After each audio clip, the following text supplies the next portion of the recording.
Hello everyone and welcome back to the channel. Today we're going to be doing some performance testing on the P-40F from Indie Builds. It's a new aircraft, and we're going to be testing the engine to see if it's got the appropriate power that it should. I normally wouldn't do one of these videos, but in my opinion this aircraft does not behave like a P-40F should. That's got a Merlin engine in it, and we're going to be taking the numbers of what it should do from a report from the United States Army Air Forces Materiel Center out of Wright Field, Dayton, Ohio. July 11th, 1942. We are here at Eglin Air Force Base in Florida. That is where some of these tests did take place. And we're going to be starting off at an altitude of 9,800 feet. We should be able to attain an airspeed of 320 if everything is modeled correctly. So stay with us, and we will be right back with you. So for our first test here, 9,800 feet, roughly, can see we should be, like I mentioned, at 320 miles an hour. We are barely at 270 and not increasing. I'm in level. Also, our settings per this document that they achieved, we had RPMs at 26,500, which you can see we basically are. Throttle was wide open, I believe. And we are not going to be able to break that 270. Been staying at this altitude for about 5 minutes, and my airspeed will not increase, whether in level or not. We also have the same weight that this tested, 84,500 pounds, that exact weight at takeoff. I have the cooling closed, as it says here. Cooling shutters in the flush position in level flight, wide open and climb. We had it wide open and climb, and once we reached this altitude, we shuttered them. You can see our temperatures are not an issue here. We're leveled out here, and we are pretty much stuck right around 260 to 270 here.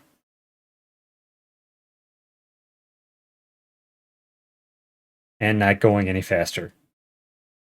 So we're going to climb up to 12,800 and see if we're able to achieve 350. We haven't achieved 320. We haven't even achieved 300 at this altitude. So I don't think we're going to be able to get there. We'll be right back. We're now holding steady at 12,800, as you can see on our altimeter there. We're braking no more than 250.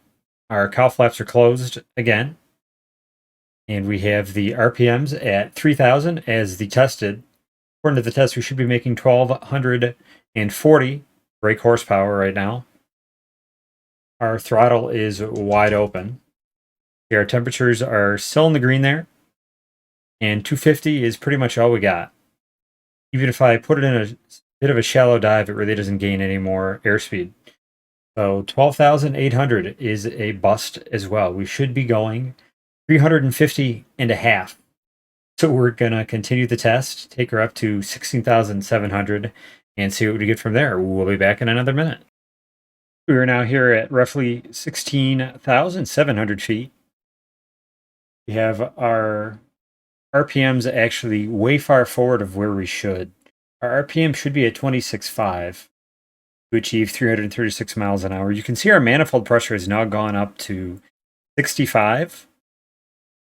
And we're barely making 300 miles an hour. Just a little over. So it does appear that there is some sort of a supercharger modeled in this aircraft. I would surmise it only kicks in above 15,000 feet.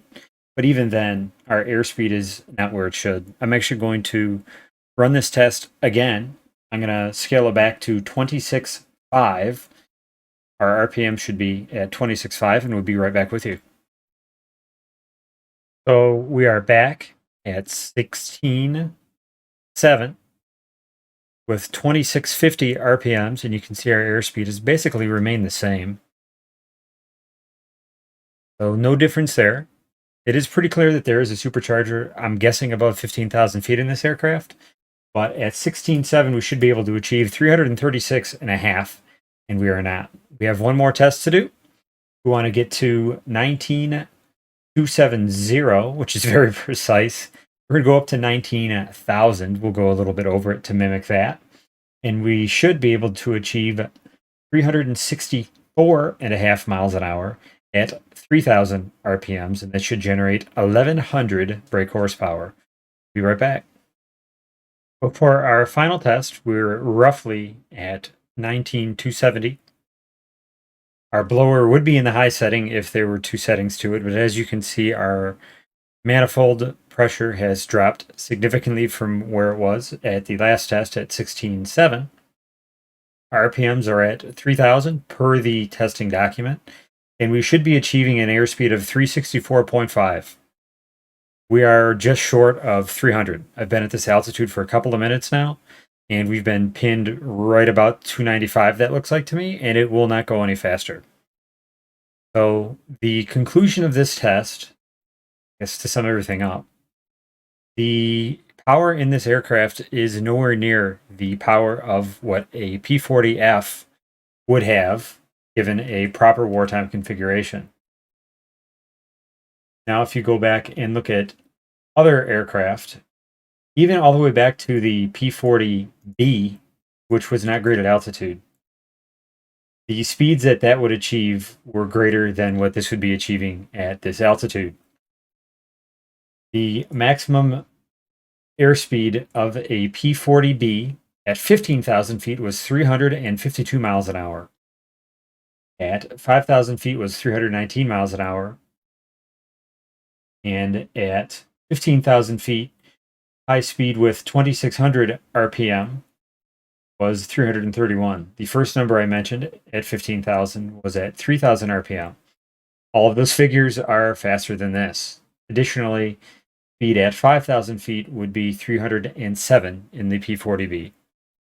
So in my opinion, any builds has a lot of work to do with the engine modeling on this aircraft. I do appreciate that it's their first warbird, and I do hope that this video gives them some additional data to help them improve the aircraft.